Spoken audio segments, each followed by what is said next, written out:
Petri Wine brings you Basil Rathbone and Nigel Bruce in the new adventures of Sherlock Holmes.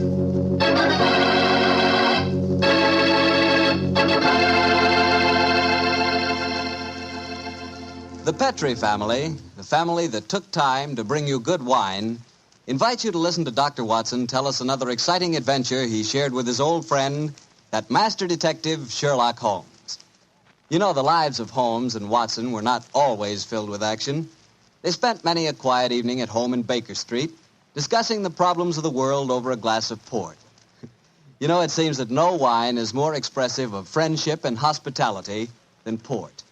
And I'm sure there's no port wine more enjoyable than Petri California port.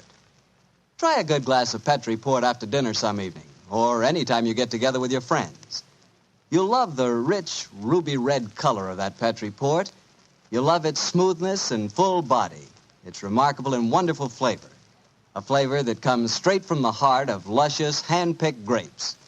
Serve that Petri port alone, or serve it together with cake or cookies or with fruit. Yes, and serve it proudly. You can, because the name Petri is the proudest name in the history of American wines.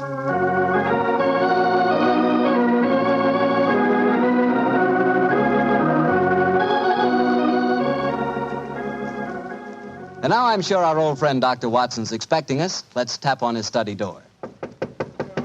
Come in. Good evening, Doctor. Good evening, Mr. Bartell. Come over here by the fire. I was just having a cup of coffee. Would you care to join me? Thanks, that'd be nice. It'll prevent you falling asleep during my story tonight. There's no chance of that, Doctor. From the hints you gave us last week, it sounded like quite a story. It began in a circus in Paris, you told us? Yes, my boy, the circus. A colorful world of sawdust and spangles. A world, Mr. Bartell, that I may tell you confidentially, always held an irresistible fascination for me when I was a youngster. Me too, Doctor. In fact, when I was 8 years old, I fell desperately in love with a lady bareback rider, a stunning creature who wore pink silk tights with gold sequins on them. Unfortunately, my mother caught me writing her proposal of marriage, and I'm afraid that, that's another story, and one that you probably wouldn't find very interesting. I'm sure I would, Doctor, but I think it would be safer to stick to your Sherlock Holmes story. Yes, you're probably right, my boy. Well, it was a winter in the 1890s, and Holmes and I were in Paris. On our second day there, Holmes suggested we attend that night's performance of the Cirque Royale. Needless to remark, I was delighted, Mr. Bartell. And shortly after 9 o'clock that night, I found myself seated beside Holmes in a box near the ringside. It was an incredibly vivid scene, even for that city of color and light. The gay costumes of the women and the gaudy trappings of the ringmasters and clowns looked like a giant kaleidoscope under the blazing glare of the arc lamps.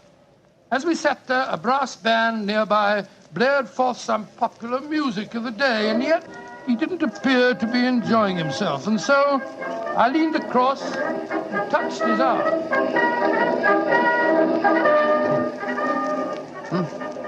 What is it, Watson?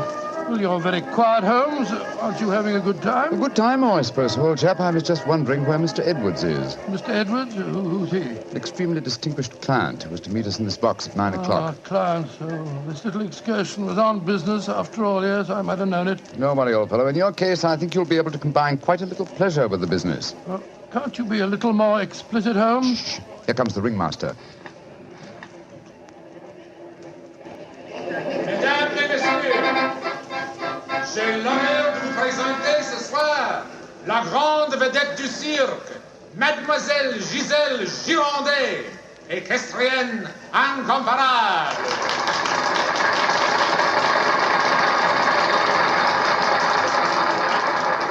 Gisèle Girondet, yes, I've heard of her. She's a bareback rider, isn't she, Honest in France, old fellow.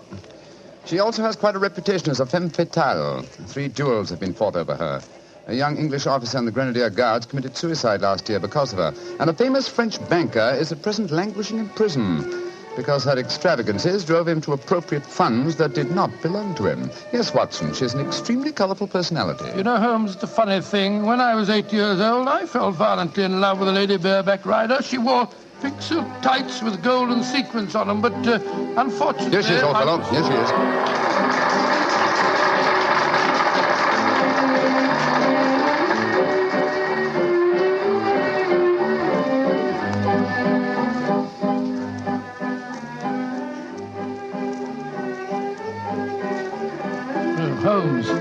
she's exquisite. Look at the way she's jumping from the back of one horse to the other.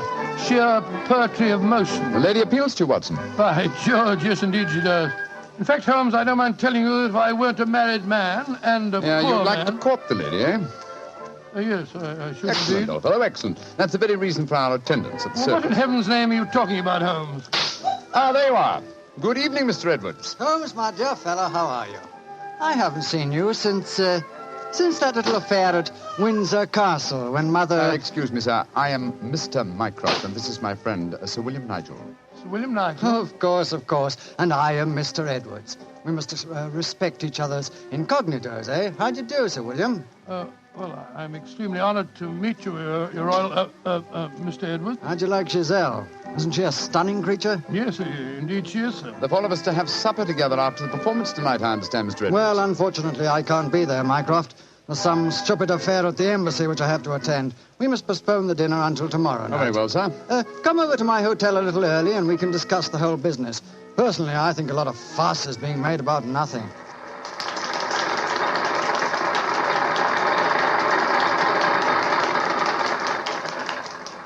Now, if you'll excuse me, gentlemen, I must go back and see Giselle for a moment and tell her that I can't keep our appointment for tonight. I'll see you tomorrow, Mycroft. Good night, Sir William. Good night. Good night, Good night, sir. Et maintenant, pour votre plaisir, les frères Salini, les jongleurs internationaux.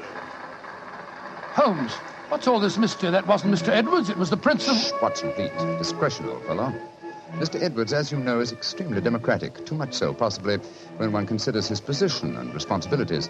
He's become quite seriously involved with Mademoiselle Giselle, the lady bareback rider who has just left the ring. Oh, so that's it. The Foreign Office, quite naturally, I suppose, is deeply concerned over the matter, and I've been entrusted with the delicate mission of protecting Mr. Edwards. Oh, does Giselle Gironde know that his true identity, do you suppose? That's the first thing that we have to find out. It's possible that she is simply captivated by having a rich Englishman at her feet. If, on the other hand, she knows who Mr. Edwards is, then we may be in for a great deal of trouble. Yes, but how are you going to find that out? By tempting her with a richer Englishman. And one with a title. That, my dear fellow, is why you are Sir William Nigel. You mean that... Your job, old What? fellow, is to do your utmost to steal Giselle Gironde from Mr. Edwards. But, I don't even know the girl. We shall remedy that defect in a few minutes. As soon as the performance is over, my dear chap, I shall take you to her dressing room and arrange an introduction.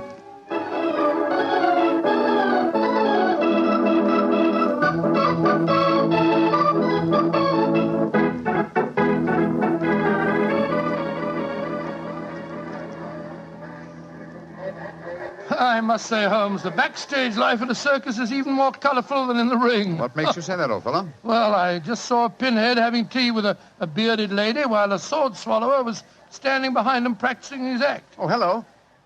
See that man standing talking to the girl in tights? Yeah, attractive, isn't she? The gentleman is Inspector Vernet of the French police, an old friend and a distant relative of mine. Vernet, how are you? Ah, Holmes, mon cher ami, comment ça va? No, Vernet, please. On this occasion, my name is Mycroft, if you don't mind, and this is my friend, Sir William Nigel. How do you do, Inspector? Enchanté, Sir William.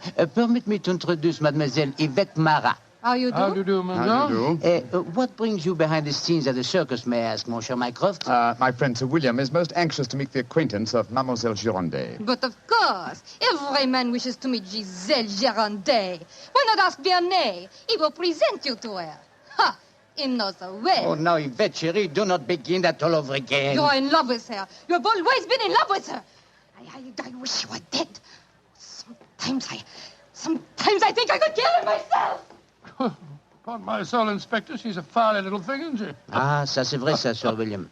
Many times I've told her that Giselle Gironde would never waste her time with a simple police inspector. She prefers a wealthy foreigner. But Yvette ne comprend pas. She does not understand and she does not believe. Mademoiselle Marat was dressed in tights, Vernet. And what does she do in the circus? She walks the tightrope. Oh, She's yes, a queen of the high wire. A charming and a talented girl, but a most jealous one. Vernet, my distinguished friend Sir William Nigel is most anxious to meet Giselle Gironde. Will you introduce him? I should prefer not to appear on the matter at this stage. Oh, mais certainement. I will take you to her dressing room. Please come with me, Sir William. Yeah, right. I'll see you later, Holmes. I'll be waiting for you, old chap. Good luck. You're a lucky man, Sir William. Giselle has quite a penchant for the Englishmen.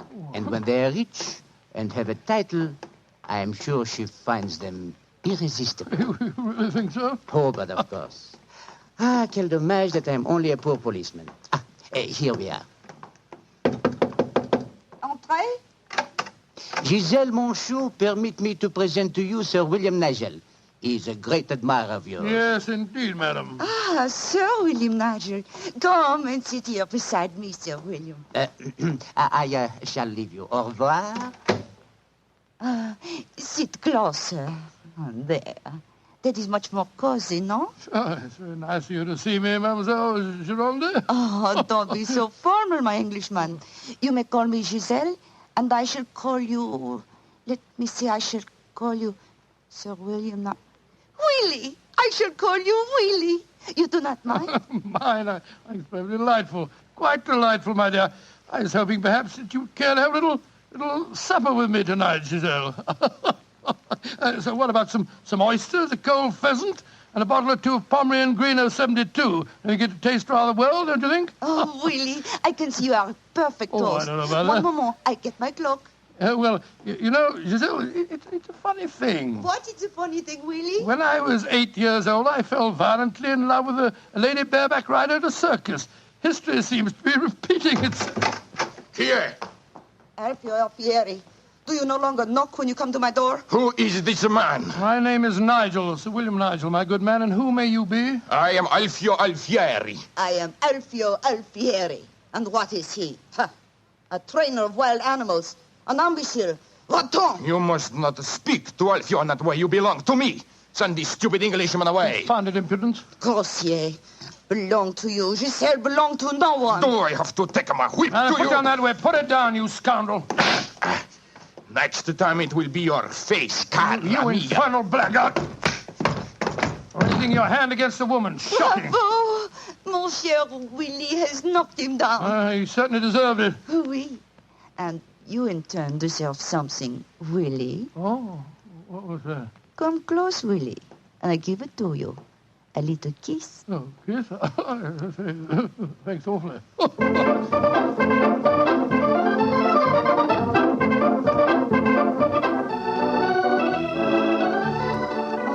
Willie, you are so strong, so resolute, so brave. Oh, it was nothing, my dear Giselle. Nothing at all. Here, more champagne, Gus. More champagne. Oh, Willie!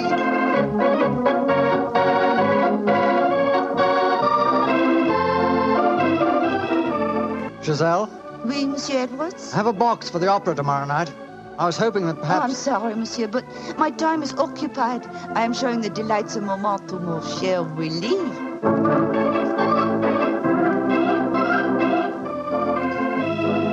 Mademoiselle aime mieux le collier de perles à 5 rangs ou celui à 3 rangs? He says, which do I prefer, the 5-string color pearls or the 3-string color pearls?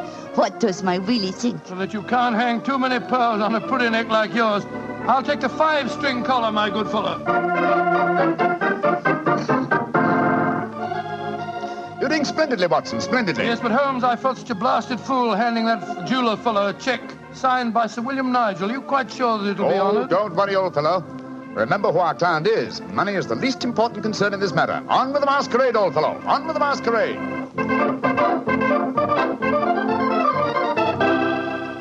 More champagne, garçon.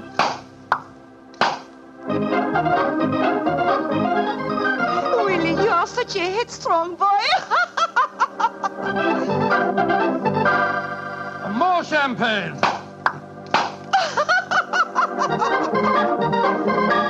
Giselle, you dear little thing.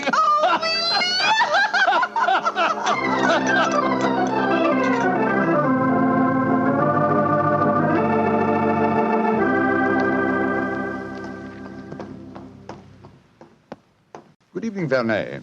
Has Mademoiselle Gironde come in for the evening performance yet? Yes, Monsieur Holmes. I escorted her to her dressing room half an hour ago. Monsieur Edwards is in there with her now. At last, it seems, she has use for a poor policeman. Last night, she found a threatening letter on her makeup table. Since then, she has been most grateful for my company. A threatening letter, eh? Any idea who might have sent it? Oh, yes, of course. I'm afraid I have, Monsieur Holmes. I told her to pay no attention. By the perfume of the notepaper, I recognize the sender. a jealous tightrope walker called Yvette Marat. Oh. Poor Yvette. She would make a very inferior criminal, I'm afraid. Still, Giselle asked me to stay outside her dressing room till the performance starts. You wish to see her? Yes. Oh, good evening, Mr. Edwards. Evening, Mycroft. Evening, Inspector Werner. Comment ça va, Monsieur Edwards? Look here, Mycroft. I think this little game's gone far enough. Giselle has just refused another invitation of mine. Now, I know who Sir William Nigel is, and I swear I'll tell her. Don't you think, sir, that the lady is hardly worth bothering about? Surely this whole incident with Sir William proves that she's a scheming little adventuress. A fictitious title and an apparently bottomless purse have shown her up in her true colors. I could have told you the same thing without such an experiment, my friend. Well, I suppose you're right, Mycroft. I've been a fool. An idiot who lets a pretty ankle turn his head. A conceited dolt. Let us just say, monsieur, that you have been a man.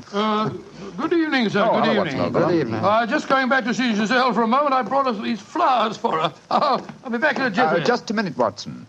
I hate to dampen your ardor, old chap, but the masquerade is ended. Ended? What do you mean it's It is no ended? longer necessary for you to impersonate Sir William Nigel or to pay court to Giselle. Oh, really?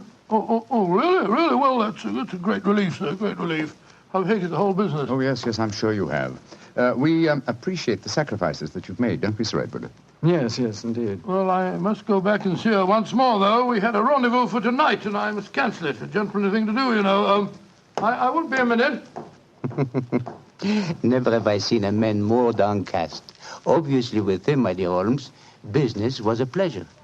Alfieri, where are you going? That Englishman. I just saw him go into Giselle's To room. whom are you referring? That man that called himself Sir William Nigel. Oh, yes. 2 days ago, he struck me. I have to settle with him. No man may strike Alfieri. Do not cause any more trouble, Alfieri. From what I've been told, you thoroughly deserved what happened to Here he come now. You, English, you. Alfieri challenge you to a duel. Holmes! Watson, old chap, what is it? You're as white as a ghost. It's Giselle. What's wrong with her? She's dead. She's lying there in her dressing room. Strangled. you. Strangled. And only half an hour ago, I spoke with her myself. Since then, I've been standing in this corridor, guarding her door at her own request. Only 2 men have entered Giselle's dressing room since then. You, Monsieur Edwards, and you, Sir William Nigel. What are you suggesting, Vergenay? I am suggesting nothing. I am stating that these 2 gentlemen are under arrest for suspicion of murder.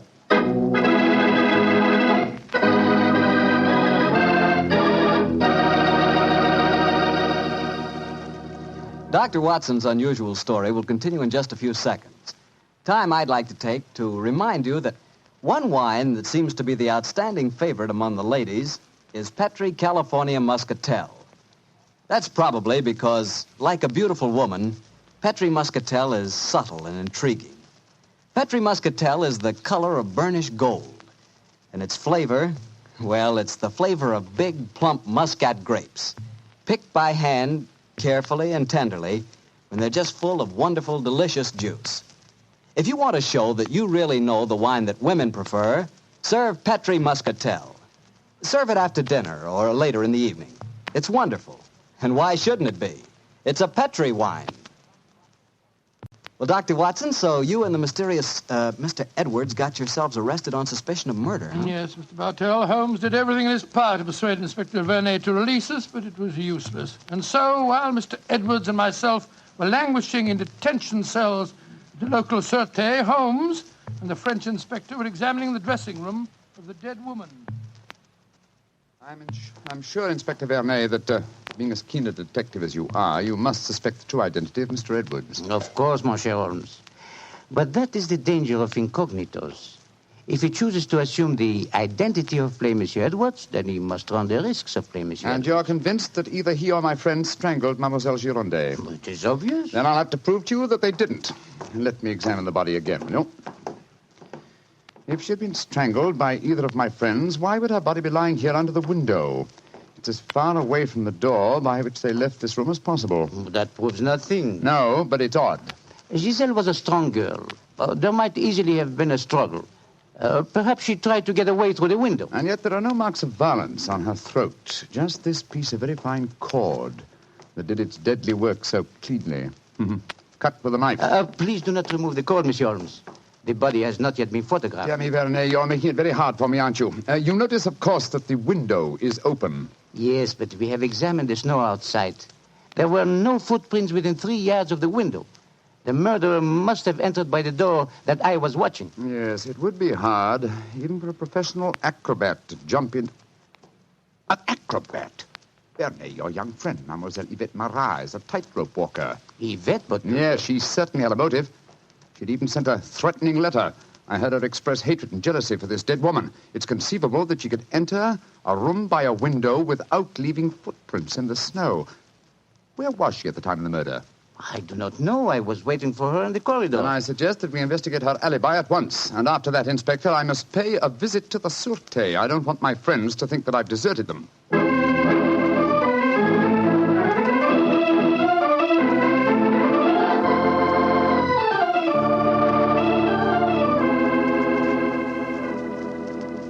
Excuse me, sir. Yes, Holmes. I'm afraid it looks rather black. As I was telling you, Yvette Marat, the tightrope walker, was able to establish a completely satisfactory alibi. Vernet still suspects you or Dr. Watson. Well, that's ridiculous. May I ask you a very straightforward question, sir? Of course. I can well understand that if you had gone into the dressing room and found the woman already murdered, you might easily be tempted to conceal the fact, to avoid a scandal involving your person. Will you swear to me, sir, on your true identity, that Giselle was alive when you left her? She was, Holmes. I swear it. Thank you, sir. That's all I wanted to know.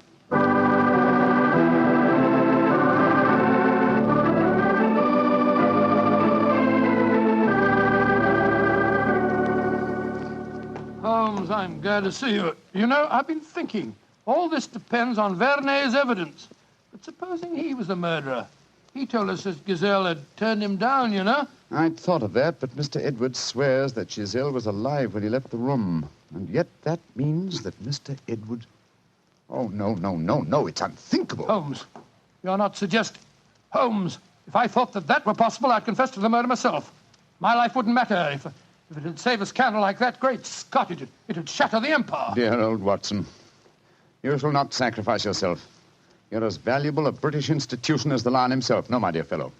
We shall never sacrifice you, not while my mind is still capable of... My mind? That's it. Thank you, Watson. You've given me the answer. Holmes, what are you burbling about Be patient, now? old fellow. In half an hour, you'll be out of this cell, and the real murderer will be in it.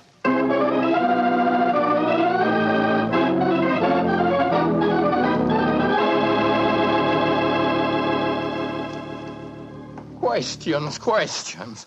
Why must Alfieri answer so many questions? Because he will not yet tell the truth. You murdered Giselle Girondet. How many times I have to tell you I did not kill her? Why should I want to harm her? Because you were jealous. Because she humiliated and tormented you. But I was not in her dressing room. I've already proved that fact. Am I a magician that I can kill somebody without entering a room? Alfieri, I know how you killed Giselle Girondet without its necessitating your entering this room. And you're a smart man. Please to tell me. I don't need to tell you. With the aid of Vernet, I'll show you. Open the window, Alfieri. What game is this? Very well, then. I'll open the window myself. Put your head out. Come on. So. Who do you see? Inspector Vernet, standing 3 yards away, where you stood, and he's got your long training whip. No! Don't move! Stand there. The inspector hasn't your skill with a whip, but he wants to try a little experiment. No, leave him alone! All right, Vernet. I'm holding him.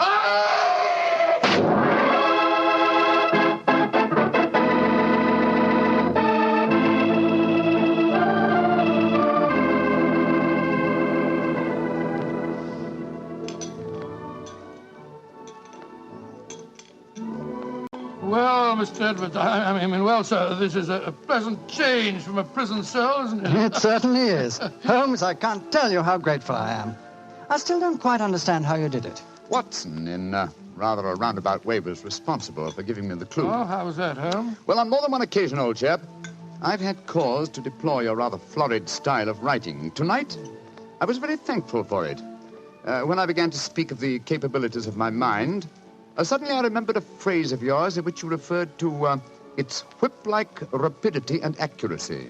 That, of course, made me think of Alfieri, the animal trainer. Exactly how did he kill the poor girl? Well, sir, he stood outside the window, far enough away to leave no incriminating footprints. Called to Giselle, probably persuaded her to lean out, then snapped the whip around her neck, pulling it tight and strangling her. And then I suppose he cut the cord and let the body fall back into the room. Precisely, old fellow. We found a whipstock among his tackle, a whipstock from which the lash had been cut. The stub of lash left matched the cord around the dead girl's throat. Amazing business. And I don't mind telling you, fellas, I'm very thankful to be through with it. Yes, so am I, sir. In fact, I wouldn't be at all surprised if this whole incident cures me of my love of circuses. Oh, I didn't know you had a predilection in that direction, Watson. Oh, yes, sir. Yes, if you don't mind my saying so. When he was 8 years old, he fell in love with a lady bareback rider. Didn't you, Watson? Indeed. What happened? Well, sir, I don't remember her name, but she wore pink silk tights with golden sequins on them. And I wrote her a rather hot-headed letter. Unfortunately, my mother...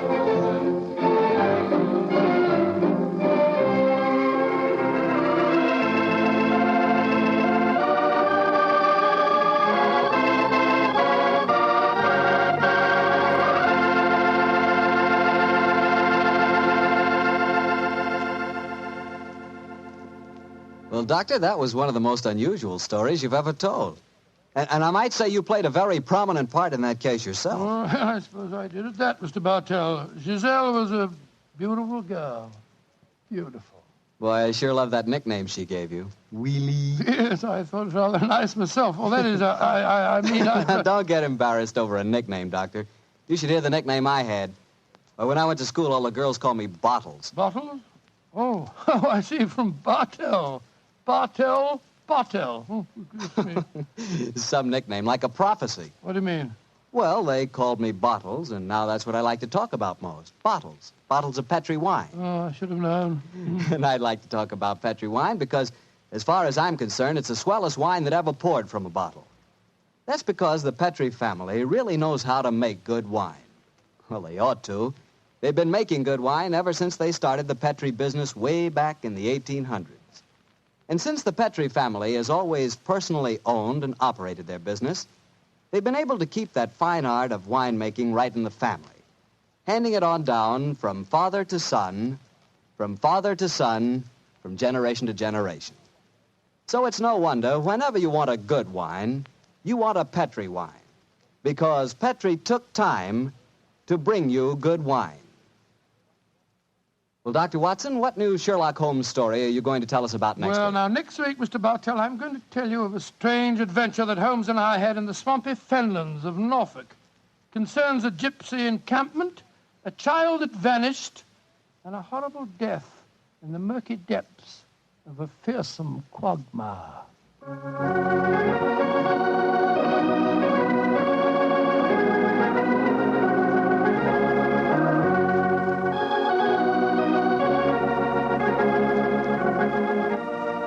Tonight's Sherlock Holmes adventure was written by Dennis Green and Anthony Boucher and was suggested by an incident in the Sir Arthur Conan Doyle story, The Adventure of the Three Students. Music is by Dean Fosler. Mr. Rathbone appears through the courtesy of Metro-Goldwyn-Mayer, and Mr. Bruce through the courtesy of Universal Pictures, where they are now starring in the Sherlock Holmes series.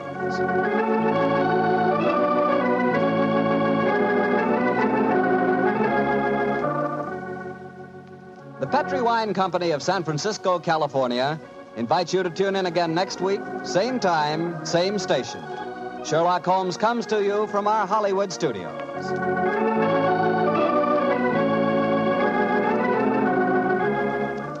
This is Harry Bartell saying goodnight for the Petri family. For a solid hour of exciting mystery dramas, listen every Monday on most of these same stations at 8 o'clock to Michael Shayne, followed immediately by Sherlock Holmes. This is the Mutual Broadcasting System.